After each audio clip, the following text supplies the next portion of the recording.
तो हम सबको पता होना चाहिए कि क्या बात है, हम का विरोध कर रहे हैं। रैली में टाइम नहीं होता, मैं 2 मिनट में जरा इसके बारे में बोल दूं ताकि हम सब जाके कम से कम अपने अपने गांव में 2-2 4-4 लाइनें तो बोल सके इसके बारे में। 3 कानून ये सरकार एक झटके में लेके आई है। महामारी के दौरान, लॉकडाउन के दौरान लेके आई है। उस टाइम किसान क्या मांग रहा था?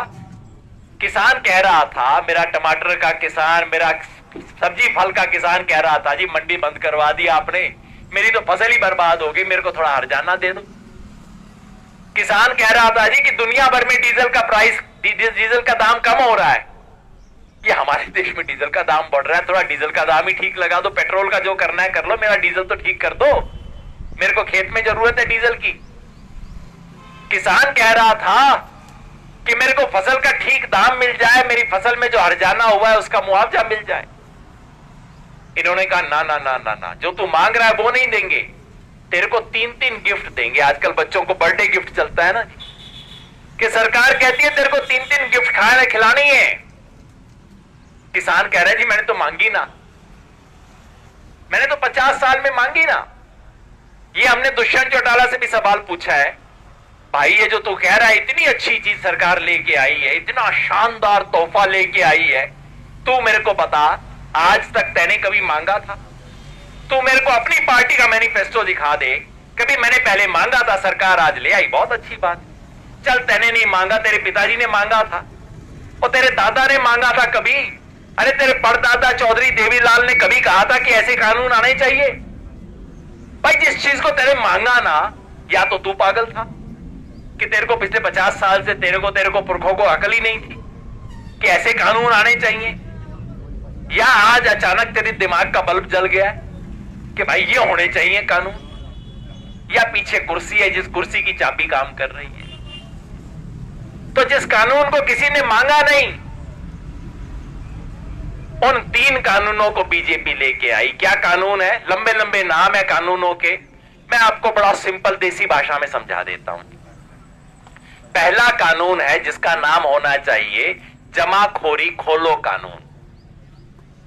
पहले सरकार की तरफ से लिमिट थी कि खास तौर पे खाने पीने की जो चीजें हैं उसका स्टॉक बहुत ज्यादा व्यापारी इकट्ठा नहीं कर सकता।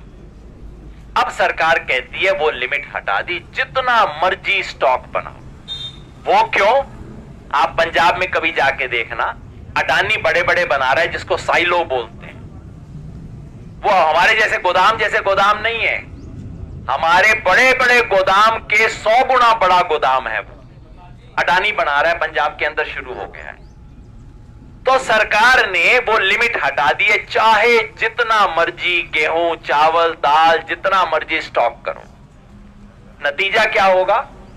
नतीजा ये होगा कि जब किसान अपनी फसल बाजार में लेके आएगा, उससे 10 दिन पहले वो स्टॉक अपना मार्केट में रिलीज कर देंगे और किसान की फसल का दाम डाउन। जब आपके कोठे में गेहूं खत्म हो जाएगा, कणक अपनी सारी आप फेंक के आ जाओगे, उसके बाद अचानक कणकों का दाम अप। जब किसान ने बेचना होगा तो दाम डाउन, जब कंज्यूमर ने खरीदना होगा तब दाम अप। यही खेल है, पहले कानून का यह नतीजा होगा। दूसरा कानून है कॉन्ट्रैक्ट फार्मिंग का, ठेके की खेती। ठेका अपने वाला नहीं, जो किसानों का आपस में ठेके की खेती होती है उससे सरकार को कोई मतलब नहीं है। ये कंपनी और किसान में ठेके की खेती होगी। अपने यहां पे नहीं हुई है, पंजाब में आप फोन करके पता कर लेना। पंजाब में पेप्सी कंपनी आई थी। पेप्सी कंपनी ने आलू के किसान के साथ सौदा किया। सौदा मान लो ये कर लिया भी 6 रुपए किलो तू आलू मेरे को दिया करेगा। पहले साल क्या हुआ, मंडी में आलू का दाम 10 रुपया। कंपनी किसान के पास आई डंडा लेके, तेने 6 रुपए का समझौता किया, निकाल आलू।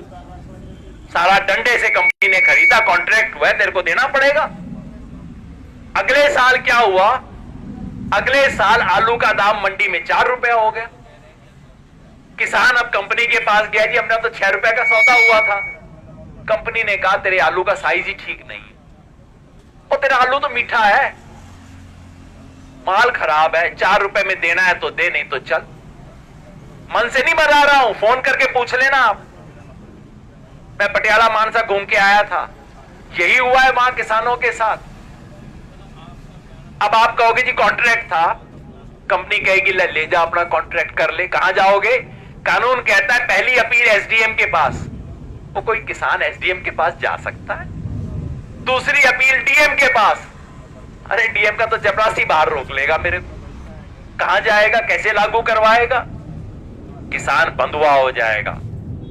ये दूसरा कानून है कॉन्ट्रैक्ट खेती का, मैं इसे कहता हूं बंधुआ किसान कानून। जैसे बंधुआ मजदूर होता है, किसान भी बंधुआ हो जाएगा। दूसरा कानून। तीसरा कानून है हमारी एपीएमसी की जो मंडी है, इसके बारे में। कानून क्या है? सरकारी अपनी एपीएमसी की मंडी है, मंडी के बाहर एक प्राइवेट मंडी और बनेगी। प्राइवेट मंडी कौन बनाएगा? आप बना सकते हो प्राइवेट मंडी? ना जी, लाखों के मालिक हो गए, लेकिन करोड़ों के बगैर काम नहीं चलता। प्राइवेट मंडी बनाने के लिए 100-200 करोड़ तो चाहिए। तो कौन बनाएगा? अंबानी बनाएगा, अडानी बनाएगा, प्राइवेट कंपनी होगी, अच्छा सा आलीशान ऑफिस होगा, एसी उसके अंदर फिट होगा, फिल्टर पानी मिलेगा, किसान जाके बैठेगा। वो कहेंगे सरदार जी चिंता ना करो, मार्केट में आपको मिल रहा है 1700, हम देंगे 1750। किसान वहां बेच आएगा। दूसरी फसल आएगी, जीरी की आएगी, फिर कंपनी कहेगी इस बार तो हम 25 रुपए फालतू दे रहे हैं, इसके अलावा आपको रिलायंस कंपनी का बोनस और मिलेगा, ये कूपन मिलेगा, वो कूपन मिलेगा। किसान फिर उस चक्कर में आ जाएगा। 1 सीजन, 2 सीजन, 3 सीजन, चौथी फसल आते आते आपकी मंडी खत्म हो जाएगी। सरकारी मंडी में कोई बचेगा नहीं, सारे आड़ती छोड़ छोड़ के बाहर आ जाएंगे। क्यों बढ़ेगा भाई? कोई पागल होगा जो अंदर बैठेगा? चौथे सीजन तक आपकी मंडी हो जाएगी खत्म, और फिर जब आप जाओगे रिलायंस वाली मंडी में, वो कहेगा जी अपना तो 1400 का रेट है, देख लो सरदार जी, करना है तो कर लो, नहीं तो कोई गल नहीं। उसके बाद आपके पास कोई रास्ता नहीं है। ये सारा वही खेल है, मेरे नौजवान साथी समझ रहे होंगे, जियो कंपनी ने जो खेल किया था। पहले तो जी मुफ्त में इंटरनेट फ्री, इतनी कॉलें फ्री, कोई चक्कर ही नहीं जी, ले लो जियो का कनेक्शन ले लो। बाद में जब सबको लग गई लत, अब कंपनी ने बढ़ा दिए रेट, अब कोई रास्ता नहीं। यही खेल होगा कुल मिला के। खेल कैसे मैं कहता हूं, इस कानून का नाम होना चाहिए मंडी तोड़ो एमएसपी छोड़ो कानून। मंडी तोड़ने का कानून है। पिछले 60-70 साल में किसान के सर पे छप्पर है। ये मंडी और कुछ नहीं, छप्पर टाइप सा है। छप्पर अच्छा नहीं है, टूटा भी हुआ है, लीक करता है, 100 शिकायत है। मेरे को भी शिकायत है मेरी मंडी के बारे में, हर एक को शिकायत है। तो मोदी जी क्या कहते हैं? मोदी जी कहते हैं भाई किसान के सर पे जो छप्पर है ये टूटा हुआ है, लीक कर रहा है, ऐसा करो छप्पर ही हटा दो। किसान नीली आकाश देखेगा, रात को तारे दिखाई देंगे, किसान को आजादी दे दी है जी हमने। किसान कहता भाई ये आजादी ना चाहिए मेरे को, अगर मेरी छत पक्की कर सको तो कर दो, नहीं तो मेरा छप्पर ही रहने दो। ये सारी जो बातें करते हैं ना, किसान को आजादी दे दी हमने, ये वो, यही आजादी है। रात को तारे देखो, बारिश होगी तो सारा पानी घर के अंदर, और जब लू होगी, गर्मी होगी तो सारा सूरज धूप उसके अंदर। ये वाली आजादी है, ये ना चाहिए। ये मैंने थोड़ा टाइम लेके इसलिए बताया जी कि